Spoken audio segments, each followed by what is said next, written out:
Hi, Hillary. Hi, Kino. So much. I appreciate you taking the time to come on. For listeners, as you can see, Hillary is a trial lawyer, and law is one of my favorite topics, when it comes to the entertainment industry. But before we get into that, I just wanted to ask you, a bit about your background, how you got into law. I mean, you've been in the game for a long time. You got two offices, one based in Los Angeles, the other in New York. So how did it all start for you? Was law something you always wanted to do? I grew up watching Perry Mason, who's a fictional character, but he's a well-known fictional lawyer. I think from the late 50s and 60s, and so I knew I'd always wanted to be a lawyer. I did. I liked the idea of going into a courtroom. I went into courtrooms to see. I liked it there, and it was not only a way to make a good living, but it was actually a way where you could do something in life. You could actually Yeah, make yeah. a difference. I thought, being in the courtroom and things like that. So yeah, I did, and unfortunately, I had the skill sets for that. So I have always wanted to be a trial lawyer. I always wanted to be. That was pretty much what I knew I was going to do, and I didn't want to be one of those lawyers who sat in an office all day and did deals and never got up from their desk and did those kinds of things, and I didn't want to do Yeah. that. So yeah, I did. Well, I'm growing up watching Suits. That's my favorite law series. Have you Oh, watched I think Suits before? yeah, a lot of people really like that show. I've watched some of it. I haven't seen the LA one. I Yeah, watched I part. just started watching the LA one. It's quite cool. Like like with any series, like the second part of it, will it be like the second movie of that series or the second series of that series? It isn't as good as the first one, but it's quite cool. It's quite cool. I'm Good. enjoying it. Oh, Yeah, good. it's quite cool. I Yeah, don't. How many seasons of Suits are there? I don't even know. I know there's. I sure. was The first 16. one, there's a lot. Yeah, it's around about I mean, around there's there somewhere. And Suits LA, that's still in season one. yeah. The no, it's amazing. Is Suits still going? I don't even know. Like, cause I have friends who are fans, and they're like, "Oh yeah, have you ever watched it?" I'm like, "I've Yeah, watched a couple, but no." yeah, yeah. And what I love about Suits or Suits LA is, there's an entertainment section, so there's also entertainment law that's involved. But I just love like the hype of it. Like, I mean, growing up, like I was into law and politics a lot. Like it always, intrigued me. But I knew I was never gonna go into it as a, career. Like I was always gonna stick with music. But I mean, why you're having conversations with attorneys such as yourself, because entertainment law is such a critical role in our life, whether you under a record label or whether you're an independent artist with your own independent label like myself. Knowing the legal aspect of it is so critically important. And that's what I evaluated for myself the hard way. you know, it wasn't a Kino Hillary that I was watching that was going to say, no, okay, look out for this, look out for that. And I'm grateful that I've had, attorneys come on the show before. You learn the hard way. You get yourself stuck in the mix. The next thing you know, you're going up the plane, copyright law firm, and here you are thinking, whoa, what did I do wrong? You Yeah, know? yeah. Or you're getting a cease and desist, or you're getting something. Yeah, but well, I ended up getting into all of these situations a little bit post COVID. Not really. We were still in the middle of COVID, around about early 2021. We ended up in my first, dispute. But I'm grateful that I ended up in those situations because I also learned a lot, like practically dealing with it instead of just like reading about it, like just practically dealing with it. And then I came across, a coach, and he's also based in Los Angeles. He's in the music business, and then he also started, teaching me about, what to do, what to look out for, and then also there were templates available that I could get familiar with. So sometimes it's good to be thrown in the deep end and just, see your way out. Sometimes we do learn by doing. That's true. That's true. It's. There's not really a substitute for real life experience. There's certain. I mean, there's Yeah, certain yeah. things I don't need to know, like getting into a car accident. I don't need to be in one of those knock on wood that is sort of. But other Mhm. things that you do learn by doing, and it's part of the industry. Yeah, 100%. So what can you say like about your first? real proper case where it was like, yo, this is real now, getting intense? I had, I think it was like 30 years ago. I had a case where we were picking a jury, and it was a criminal matter actually, because I used to do, one of the ways they used to get civil lawyers to do. My old boss said, "I want you to get some jury trials under your belt and start doing these." So here, and so he put me on a panel, and he said, "I need you to come over to the courthouse and pick a trial." And there was, I always knew I was a lawyer, but I didn't really. It Yeah, wasn't until you're there and there's a jury, and excuse me, there's plugging something in, and you're picking a jury, and you're sitting there, and your client is going there, and the police officer is coming in because they've got to be cross-examined about your client being arrested. So you're like, these have, and you always kind of knew. I guess I always took these things very seriously. It just, because you're dealing with someone's life, and yeah. I So you think, were defending. I'm sorry, So we you were were defending. defending. We were defending in that particular situation. I think if I had gone into civil work, I would have been a district attorney, but I coached private Yeah, practice. yeah, But yeah. I remember So you, thinking, this guy could go to jail. I yeah, mean, I was like, I always knew it was serious because but usually and money is important too, obviously, because you don't want to be in financial prison. But, you had all these, it was, you're sitting there, and, you're at the jury table and making sure. And part of my job was I had to go back and forth between the office because I had to make sure that my employer had everything, and we won. But, you think about it, you're like, and it's not even about, it's like, we have to make sure that we can prove reasonable doubt. A good defense attorney does more than say you didn't prove your case. A good defense attorney starts attacking attacking the case. And so, we were looking at it going in, but I just remember being, and everything was always serious because if you don't, there's this kind of consequence. But thinking here, if we don't win, he goes to jail. That's where he's going. If yeah, we won, but it was still, um, you think about those things, and these are real courtrooms, and I think people sometimes lose sight of that, because that what goes yeah. on.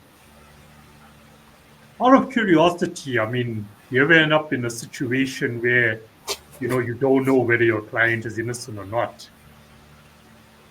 Yeah, I have. I did some criminal defense when I was a younger attorney, more for experience. I'm not a criminal defense attorney, but we have had a lot of civil matters, and there's a lot of crossover. I mean, there are matters where, okay, what my client is, yeah, I mean, I can't say that but I've certainly had instances where I don't know, and the reality, as I wasn't there, um, I've Yeah, certainly had my clients accused of things. But I think one of the nice things about this country is you're innocent until proven guilty. mm, Because I mm, know for myself, I've thought things about a certain way, went a certain way, and they didn't.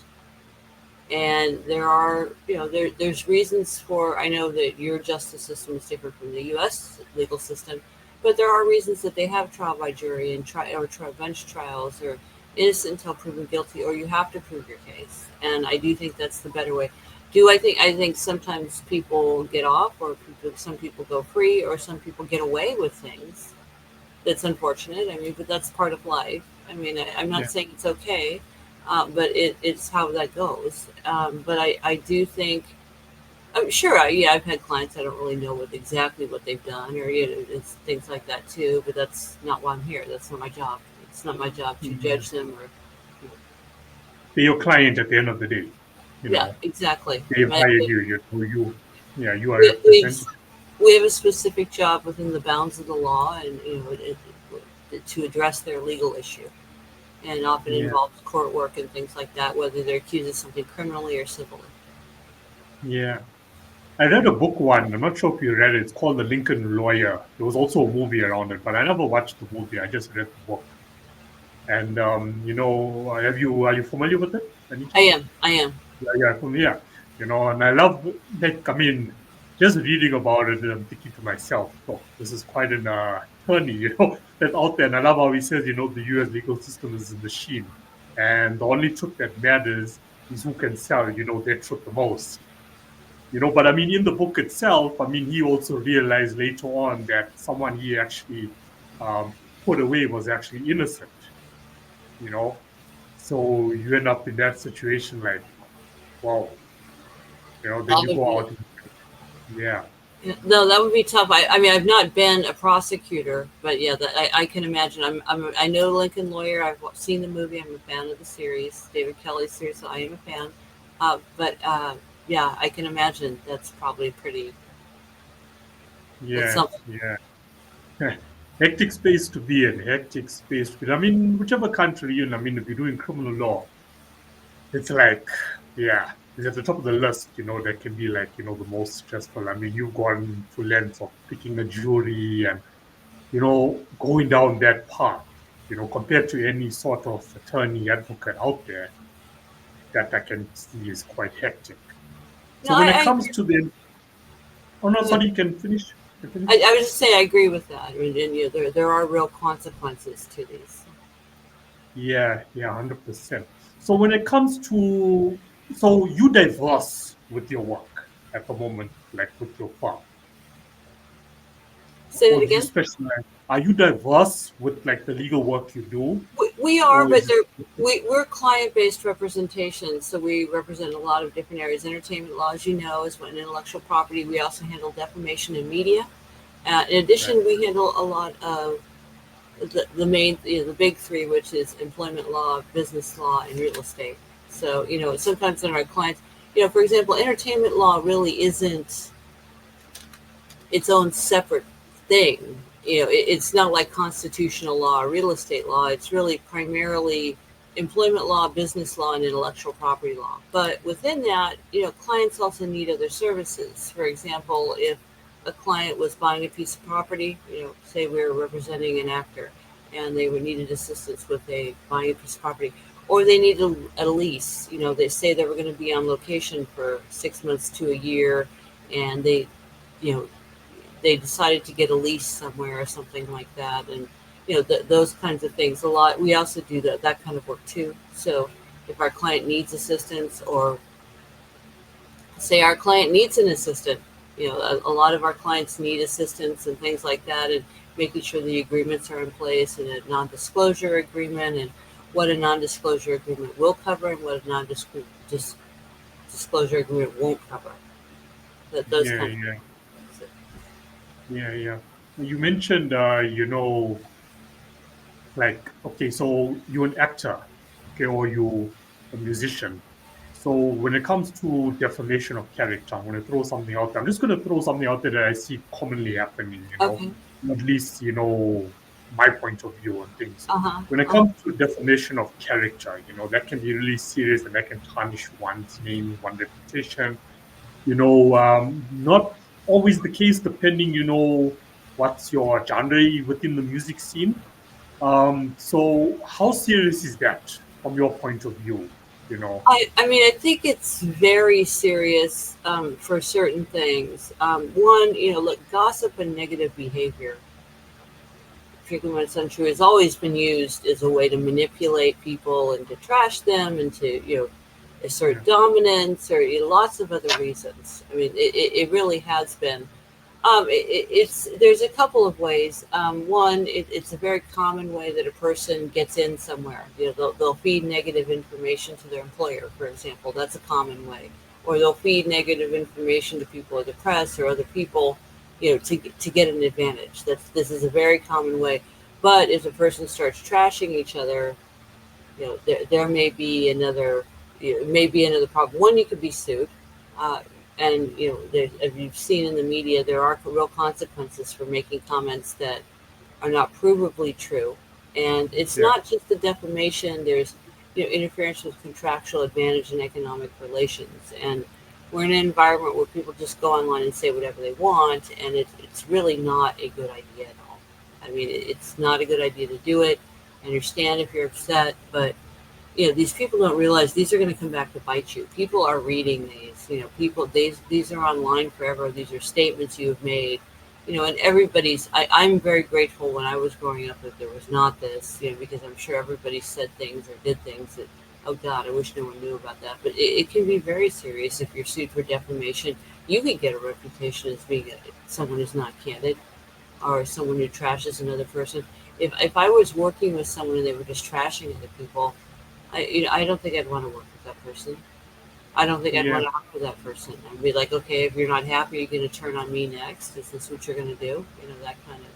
So I do think there are very serious consequences. You've seen some of the verdicts they're getting for these, and so it does have real life consequences. It really does. yeah, it does. I mean, when you look at the entertainment scene, end of the day is we're all human. There's a lot that happens behind the scenes. We try to keep it, out of the media. It's our private life, whatever it may be. But end of the day is we are all human. And I think the more the world actually realizes that, we are human and, we also make mistakes, the better it can be. So it's also an act of envy. It's an act of jealousy of why I would, want to tarnish someone's name because they have become more successful than I have, and I haven't done much to show, or I don't have much to show. Um, and you get that sort of hate, from people. Yeah. So yeah, it can become quite, you put yourself in the situation. If I'm accusing Hillary of this and of that, but I don't have, that proof to actually back it up, because it's out of jealousy, as you said, that can get me into a lot of trouble. Yeah, it can't. That is certainly jealousy or wanting what someone else has, or oh, I mean, it can lead to problems. Or why is that person more successful than me? Or why don't I get that? Or things like that. That can certainly lead to that. Yeah, I agree, yeah, and it's an unfortunate motivator. I think in any industry, the people who do well are able to handle that, or just know it's an unfortunate part of life. yeah. So scenario on the table, okay? I'm an artist or I'm an actor, and someone who's not in the industry, attempts to tarnish my name, and it's happening over and over again. I've just let it be, but then it's reached a stage where, look, you know what, not the, I can't take it anymore, you know. But now I'm an independent artist, and I can't afford, to get an attorney. What would you suggest, to those creators out there? I mean, I think if you're not represented, I mean, always you should get counsel. I would say in the U.S. there are a lot of places that represent artists for a very low cost fee. So you may be able to, but I mean, I think it's also important to have someone know what you're doing. I think a cease and desist that's very clear. Sometimes it depends on and depends on what context you're dealing with. You can do a cease and desist, but you have to be careful what you say. You can also, you could also do a post to counter it, but you don't want to get into this posting and things like that too. I think sometimes no comment is, I mean, you have to handle it like a PR problem. Sometimes no comment is worse than not doing anything. That kind of Yeah, thing. yeah, I do think that's problematic if you don't do anything. Um, but I do think sometimes you have to, you know, I would say that, and I think thoroughly thinking through your business plan is also important to say how much damage is this person really doing, um, and yeah. and Because these are the damages, because if I'm going to go after him and sue, there has to be some sort of damages if I'm suing. yeah, So, exactly, and it depends on what environment you're in and things like that. But I think you also have to think about your business plan and what kind of damage this person's actually doing. Is it more of an annoyance and it's emotionally stressful for you, or is there some other aspect to it that's damaging your business? yeah. What if it's like, okay, as you mentioned, it's like emotional. That's where it's affecting, in this example, me the most. But I I think, yeah, choosing I not think to actually do anything because I feel like, what, it's a waste of time. I know my truth. yeah, if you don't think it's worth pursuing legally, I think, and it's bothering you that much emotionally, I think it's important to get support, whether it's through a mental health professional, a spiritual advisor, uh, maybe support from friends or colleagues. There are lots of other ways, or is it something where, some people going to the gym or something that makes them feel better, you know, getting some sort of support and how you're gonna deal with this emotionally, how you're gonna address that when that happens. Is that gonna trigger you? Things like that. I'm not a therapist, but in Yeah, yeah, business yeah. and life, if something's bothering you that much, confronting the person who's harassing you or trashing you rarely works, unless you have a Yeah, lawyer involved in somebody. But usually the person is doing it for that very reason. They're doing it to be powerful, or they're doing it to do these things. So they're not going to be particularly sympathetic to what they're doing to you, because that's why they're doing it. yeah, Some people are yeah, just bullies. I mean, it may be a case of just online bullying. We see that all the time. You know, why yeah, people bully. There are lots of different reasons for it, but it's usually not a matter of, oh, I'm sorry, I didn't. Once in a while, someone will say something inappropriate and unintentionally hurt your feelings, but usually it is intentional, and usually that's why they're doing it, and or they have some other reason. But if you're confronting a bully that way, please stop doing it. There are ways to deal with people like that. And fortunately, we are in an environment where people recognize what a bully is, and respond to it differently than they say they would have 10, 15, 20, even 10, 15, 20 years ago. Even 5 yeah, years ago, I would say there's been a huge change and a progression in that. I've seen that. And so people, not always, I mean, people are not always sensitive to it, but I think people are more sensitive to it than they've ever been. yeah, yeah.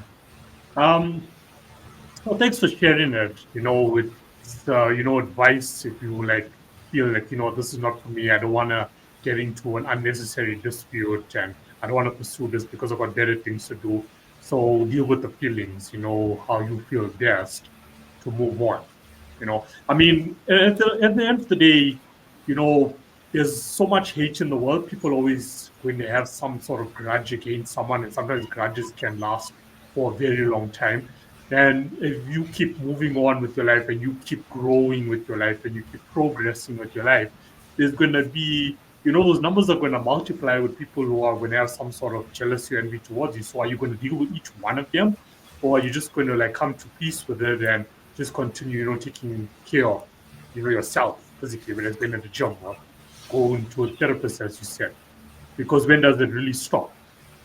Yeah, and it sort of depends. I have some clients, and I know some people who just have regular bullies online. It's part of, Yeah, oh, is it such and such again? Okay, kind of thing. So yeah, I wouldn't worry. There's certainly your safety. There's your physical safety and there's your emotional safety. Are you safe? And how that affecting you personally, and how is it affecting your business, and how is it affecting the remainder of your life? Is it interfering with yeah, relationships? And if it is, you have to base it on those. But we're fortunate we live in a world where there's a lot of support for those things. yeah, yeah. Okay, no, that makes so much sense to me. It's practical example, just things that, that's happened to me, I can see happening, within the independent space. So, that really does help. Instead of being face to face, wherever the person is, sometimes it's just to like, okay, I'm going to just ignore this, take care of my emotional well being, and I'm going to just move forward. I'm going to breathe and move forward. you know. So here's a trending, topic at the moment within the entertainment scene, the Diddy trial that's going on. And I was watching a criminal attorney. She came on, because I'm following the trial. And she came on and she said, we got a situation here where there isn't like enough facts, on the table. Like, what are we really like accusing him for? The jury has a hard trial, ahead of them, or a hard decision ahead of them, because you get charged for ABC, but now we're involving car bombings in the mix, we're involving domestic violence in the mix. So, your take on it, maybe you're not following the trial, but if you're in a situation where it's about this, and then the prosecutors are saying ABC, which is irrelevant to the case itself, like, what's your take on it? Where does it leave the jury at the end? Well, first, I mean, my heart goes. I don't know. I wasn't there for any of these things, and Yeah, I've never met Mr. Combs. But in the U.S., innocent until proven guilty. I know he's got very good lawyers. My heart. But if, and I want to be clear, if these allegations are true, my heart really goes out to the victims and the people who have been harassed. Uh, and I have a lot, and I think that the justice system will be right here. They both have tough jobs. I think that's true. I mean, this is really a trafficking and other related charges. But, and again, I'm not I've handled criminal defense attorney, but I'm not primarily a criminal defense attorney, but I do a lot of defense work. And I will tell you that a lot of defense work or attacking any witness is credibility. And so, when you're prosecuting a case is when you're suing a person, if you can get in, and these are, criminal acts. Domestic violence is illegal. We've seen that unfortunate tape on CNN, and which I understand was not an isolated incident. That's my understanding of it. The alleged car bombing, things like that. They may not pertain to the charges. The commentator is right. However, they do reflect on, credibility. So prior bad acts can come in certain instances. And, you had, it is, so, again, if you have someone who's, physically, and again, I wasn't there. This is to be proven, but or alleging has been physically assaulting someone or threatening a witness, this reflects on your character. It could also be part and parcel of, what they're alleging is a criminal enterprise in part, because that's really what sex trafficking in part is. That you're saying, this is part of it. If you don't, if you don't do what we say, where, the witness gets threatened, these kinds of things are happening. Your car gets blown up, it's, if you don't do that, then I'm going to come, I'm in a relationship with you. And if you don't do what I say, I'm going to beat you up, and again, I'm not saying I wasn't there. I don't know what did or didn't happen. I have seen the CNN tape a few times. But again, this does affect credibility and that kind of coercion, because that's, again, if true, threats, intimidation, stuff like this. I mean, it's one thing to say, F you, it's another thing to blow up someone's car, allegedly. So it's another thing to, say, you're a bleep bleep, as opposed to going and beating someone up. It just is. I mean, it's so, you're talking about real physical safety in those situations, cars being blown up, and there is a trend, which I agree with, that when someone's being constantly verbally abused and bullied, they're not really safe. Not only emotionally, but physically. So I do think that it is part of the case, but I do see why it's relevant, and I do get why it's being let in, and I do see why the prosecution is attempting to get as much of that in as they can. They want to paint a picture for the jury. That's their job. And it can arguably be part of a criminal enterprise. A lot of a criminal enterprise is they're getting people to do things, particularly in traffic and things like this, and they're letting them know there's a consequence if you don't do what I tell you. Yeah. So, and they're violent consequences, allegedly. Allegedly. Yeah, no, thank you for being unbiased. Because the thing is, as you said, they want to paint this picture for the jury, and, they want to bring credibility to the trial to prove that, he's allegedly guilty of ABC. The thing that bothers me the most, okay, if someone is abused 10 years ago and now comes forward and says, look, I was abused by he or she 10 years ago, how is that still now relevant in present day and time, and why is it accepted by the legal system? Like, why didn't that person allegedly abused, claiming to be a victim, come forward at that time? So does it carry weight? Yeah, and again, I mean, I can't, I don't know the specific reasons why a person would or wouldn't come forward at the time. And as you know, they've changed the laws for example, people of victims of sexual assault and sex abuse victims. They've extended the statute because that can be extremely traumatic. They may not be safe enough. They may not be mentally able to deal with that. Then, it's sometimes when it's that immediate issue. It's very difficult emotionally to process, to feel safe, to things like that. it can be relevant for several reasons because the allegations, as I understand it, is this enterprise has been going on for some time. So if they're in a relationship and this was going on throughout their relationship, where it was coercive and violent, and even one incident, there is the school of thought that people who perpetrate or perpetrators of domestic violence never get better, and that there's some sort of psychopathy involved. That's one theory, and that they can be quiet, they can be dormant for years, but there's always this explosive or this violence. And again, I'm not a therapist, I'm not a psychologist, but I have done a lot of work in this field. And I would also say that it's relevant depending on what the charge is. The charge is this has been going on for years. I mean, this is not just now. This is years and years of this. So it is relevant to say, and this is an allegation. This is just, again, I want to be clear. There's nothing been proved for this, the case you're mentioning, and I'm not drawing any parallels to, and I'm not drawing a comparison to any other matters. But if you have a situation where, you had one incident of a woman physically hitting a man, for example, because women do abuse men too, and the man learns, this woman has attacked me before. I'm just not going to go through that again. I'm going to do what they say, and the yelling and things like that. There's the cycle of domestic violence. Physical, it's relevant if it's still going on or there's the threat of that.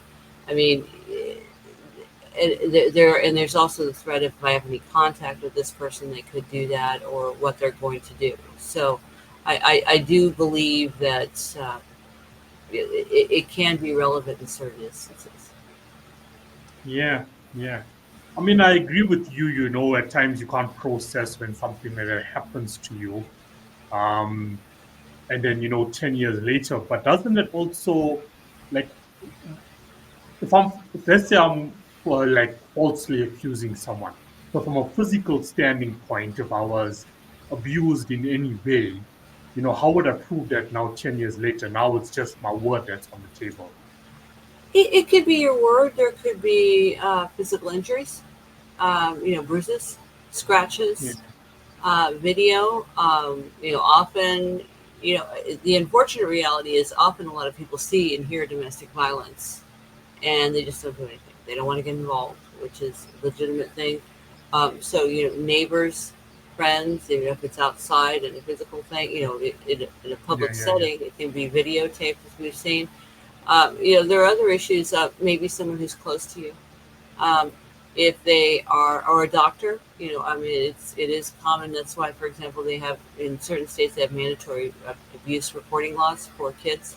If they see evidence of abuse on a child, for example, a pediatrician is examining a child and they see that can be an issue. But I would also say that, or a friend notices, hey, you've got a scratch on your face there, or what's the bruise on your arm there because such and such has grabbed you like this. So there are other evidence of abuse, and if people who are involved in your life at this time, or they could say, look, this person went from being a happy-go-lucky person to a very withdrawn and concerned person who would seem very fearful and was very sensitive to things because they were being abused or worried a lot and things like that too. That kind of behavior. So it's Mhm. there can be a lot of reasons for that, or they could see a change in behavior, saying something must have happened here.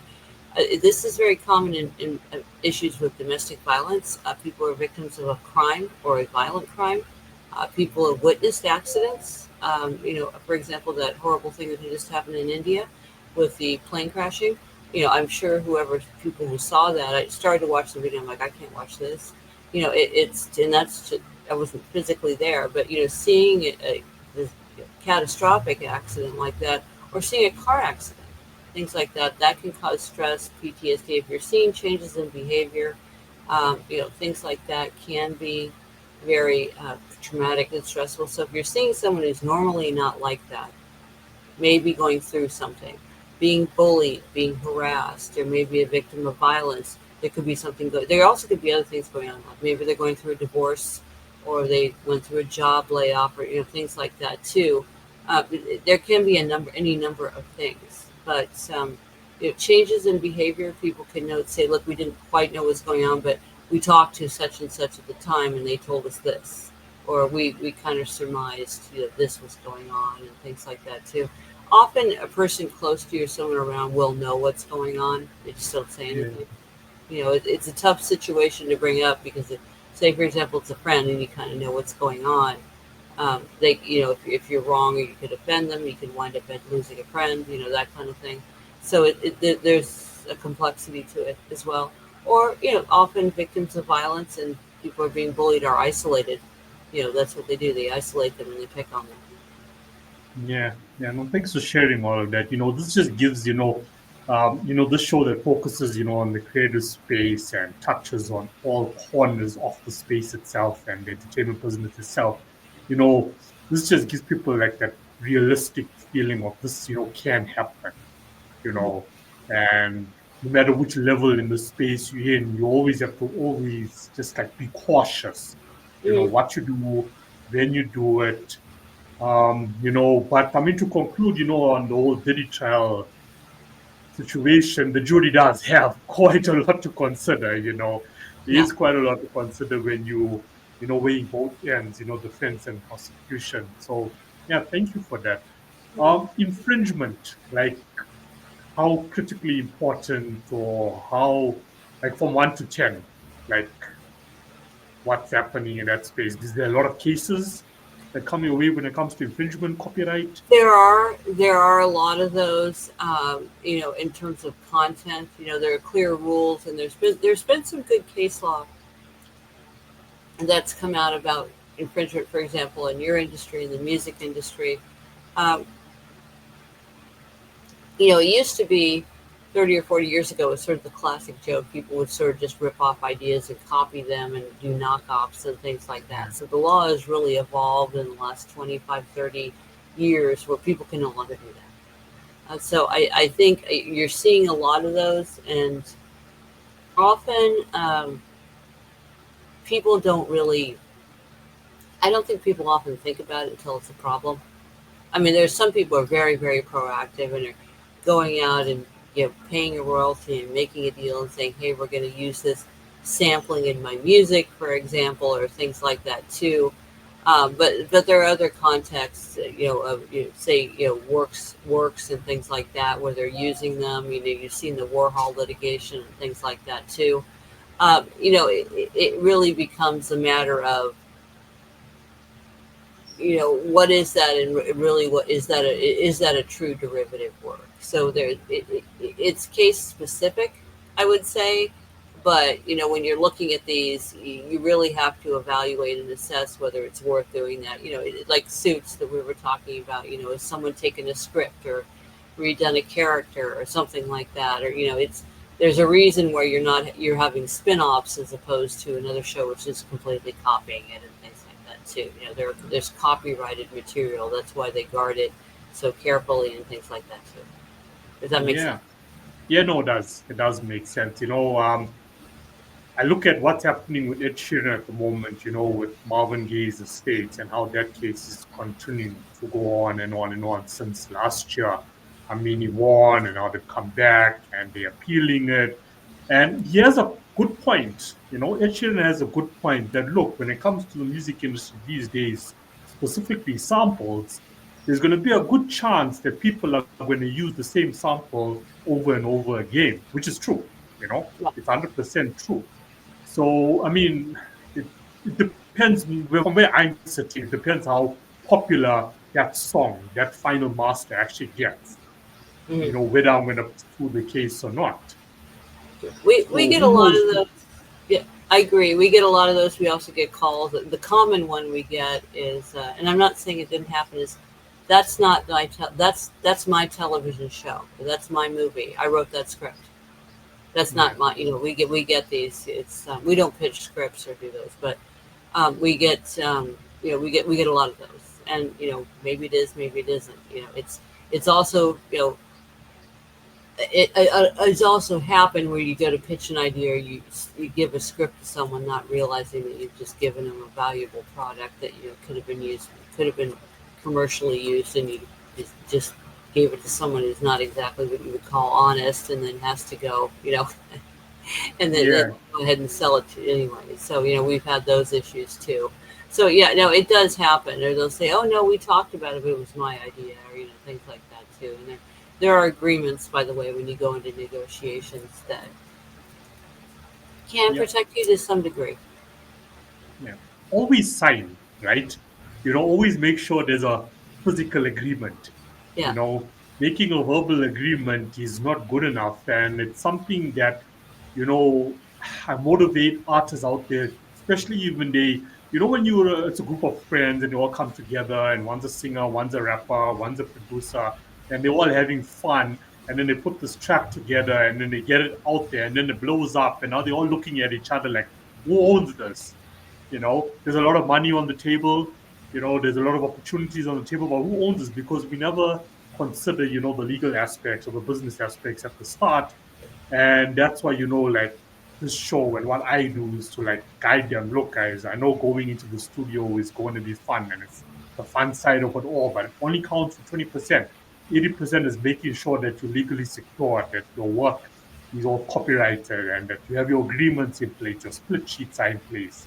you You know? want to have a clean legal and business space. Yeah. So there is no disputes, going forward.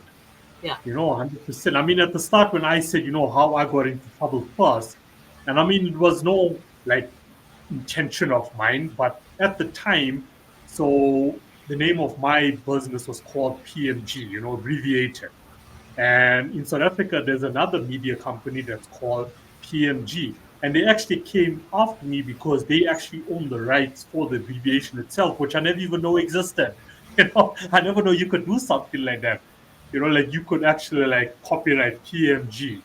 And because it was both in the entertainment slash media space, hence why they picked up on me.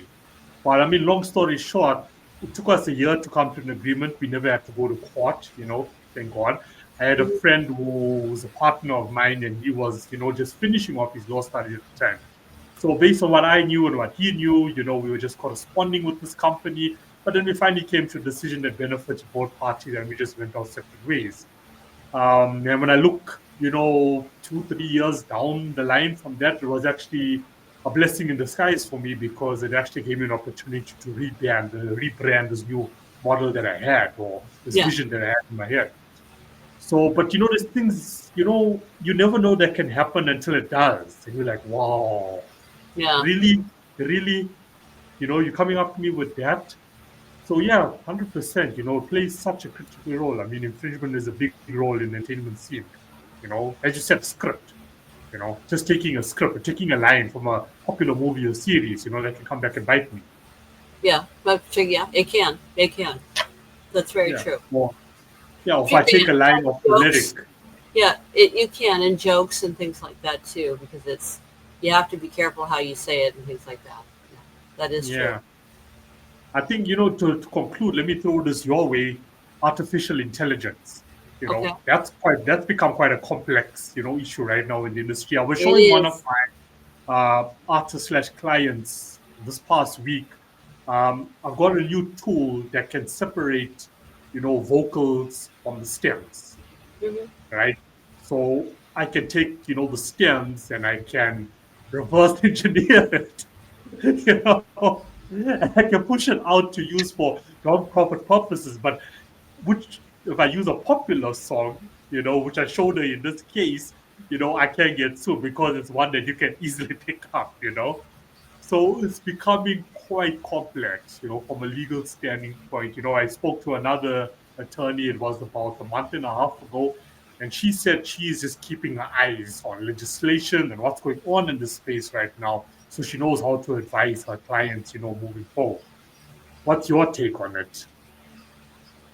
Um, could you repeat the question, please? So, like with artificial intelligence in general, where's it Well, going? The amount of infringement that can take place. it's here for the foreseeable future. I've read some of the lawsuits that are concerned about AI using the image of A-list celebrities and things like that. I mean, it's an interesting evolving issue. I have concerns about the accuracy of AI.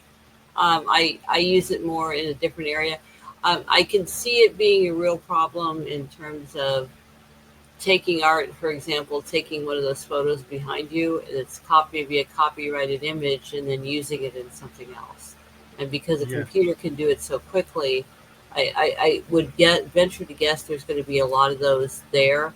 And then the question becomes reliance. Are you relying on the AI to do something that a person should do and could have checked that AI wouldn't check in a certain way? Because AI currently is, as I understand it, I mean, it's not really, I know they're calling it AI, but really it's similar to a computer where it's obeying instructions it's being given. And yeah, so I can see a proliferation of litigation in that area, maybe for a certain program or things like that as well. yeah. So Well, I I, mean, it's growing. yeah, It's evolving it's to growing. a, It's in its infancy. You don't really know where it's going to go, but it's got a lot of different applications. I mean, some of them are very interesting. Other ones are, um, I would say, not really, maybe not really proven or useful yet. And I think some are going to be overused in specific areas. I mean, you're already seeing this use of how accurate the accuracy is problematic right now. I will say yeah, that a lot of things. yeah. That's what I'm seeing. I mean, to be fully transparent with you, which is what I love to do on the show, I can't afford to get an attorney or get my attorney involved with each and every single case that actually pops up, that I have to deal with. Once again, full disclosure, not that it was my intention, but gathering information from AI, it's taking information from different articles on the web and it's giving you, ABC. The smaller cases, I actually end up winning because of the information it's providing me. So instead of like, textbook, textbook, textbook, textbook, or this website, that website is just gathering all the information on that specific topic and it's given to me all on this like 2 to 3 pages. And I'm like, okay, Yeah, look out for yeah, that, it look out for is. that, look out. We've done MCLEs on this, continuing education. I've seen it. I would make sure that you check your source references on those. Yeah. No, no, definitely check, the references, but the information that I gathered led me to, okay, focus on this instead of going through 10 different websites and focus on that point, getting, verification on that point, and then, okay, right, that makes No, sense. I agree. I'm just saying some of the information on AI is not accurate. And so Yeah, I've yeah. No, seen no, you it, always have and, to, yeah. and you still have to check your source documents, which I think is what you're agreeing. It needs to Yeah, happen. yeah. So Yeah, I no, you have think, to do.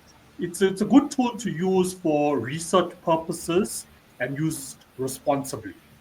But you can't go with the first draft that you get. You always have to, okay, research what that's giving me. But like point I'm like making there is that it's made it so much more easier to gather information and then to dissect that information of what's correct, what's not correct, and focus on that point instead of going through 10 textbooks to get to that point itself, which is yeah, that makes sense. That makes sense to yeah, me. use responsibly, great. When you're using it irresponsibly, I mean, and it's a topic that pops up on the show all the time, then it can become a problem. Then it can become a Yeah. problem.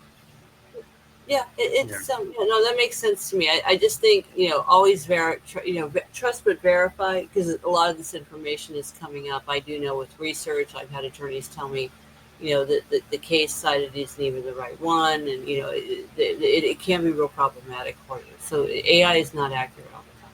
That's all I'm going to say. yeah. There's an accuracy problem here. Not always. Sometimes it's accurate. It might be a good starting point, but I wouldn't assume it's true. Also, depends on the application and which application you're actually using. Um, That could be too. That could be too. I yeah, agree with that. because when I compare all the different AI research sites, like if I compare like when ChatGPT came out and what Grok 3 is doing on that end, it's like, wow, there's a huge difference here. I How agree. the information is getting put out, the format is getting put out in, how it's actually referencing the articles that is pulling the information out. So it's easier to go and get that credibility or verify. So yeah, I mean, it is the future, globally, is the future in any industry you look at. And it's just how we integrate it and use it, responsibly, as I said. No, I agree with all of that. What you're saying. I do. Yeah, I think yeah, it's. I mean, how that application. Um, it's a. Yeah, I think it's. I think it's good that there. That there's this availability. I don't know where it's going to go. I think it has interesting potential applications, but I think there are some issues with quality and how that's affected, and things like that too. mm, And I would just say don't be too quick to jump on it and toss everything else aside that's tried and true kind of thing. yeah, yeah. No, 100%, 100%. Hillary, is there anything else you would love to say? No, I think I really appreciated being on your show and your big smile and all the interesting topics that we've discussed. And I think these are all very relevant to the indie artist, and I think it's and to current events. And so I hope this was informative. You have, you and your viewers have my contact information. If I can be of use, I'm happy to do that. But we have this big, wonderful world out there, and this is just a part of it. But entertainment is happily to say become staple in most households and things like that, which is nice. The Yeah, music, movies, things like that, which used to be considered frivolous, and now I think they see there's a real place for it in society. So that does make me happy.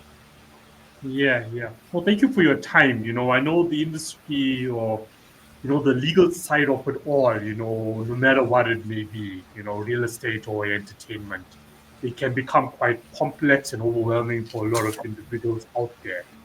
And I mean, for people to reach out to you, how would they do it? But they'd be happy. They're happy to contact me at Hillary Trial Lawyers with an S.